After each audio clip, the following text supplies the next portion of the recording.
ఎట్టి పరిస్థితిలో ఈ బీఆర్ఎస్ పార్టీ డ్రామాలు బంద్ చేయాలి. ఈ ఇంటి పంచాయతీని తీసుకొచ్చి ఈ ఆస్తుల వాటాల పంపకాలు, అధికార బదిలీల పంపకాల గురించి జరుగుతున్న పోరాటం తెలంగాణకు నోటీసులు ఎట్లమ్మా? మీ ఆస్తులు ఇప్పుడు కేసీఆర్ గారికి ఉన్న ఆస్తులన్నీ తెలంగాణ ఆస్తులేనా? పోనీ చెప్పు మరి. అది మంచి వస్తేనేమో మా అయ్యనే అంటాడు, చెడు వస్తేనే మీ నాయన ముఖ్యమంత్రిగా ఉండి తెలంగాణ రాష్ట్రంలో ఉన్నటువంటి ప్రజలను తాకట్టు పెట్టి ఆ తలకాయలు ఉదబెట్టి 7 లక్షల కోట్ల అప్పు తెచ్చిండు తల్లి.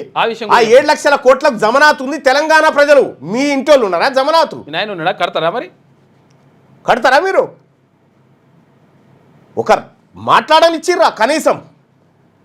బీఆర్ఎస్ పరిపాలనలో, టీఆర్ఎస్ పరిపాలనలో ఎక్కడన్నా ప్రజల్ని మాట్లాడిపించిరా? ఐఏఎస్ అధికారులను తెచ్చి కాళ్ళు మొక్కించుకున్నారు మీరు. నీ దగ్గర కూడా డై కొట్టించుకున్నారు. ఎంతో మంది ప్రజలు మీ నాయనను కలుస్తానికి వస్తే ప్రగతి భవన్ కాడ పోలీసులు వెళ్ళగొడితే పంజగుట్ట పోలీస్ స్టేషన్ నిండిపోయేది. రోజు ఆత్మహత్యలు చేసుకున్నారు.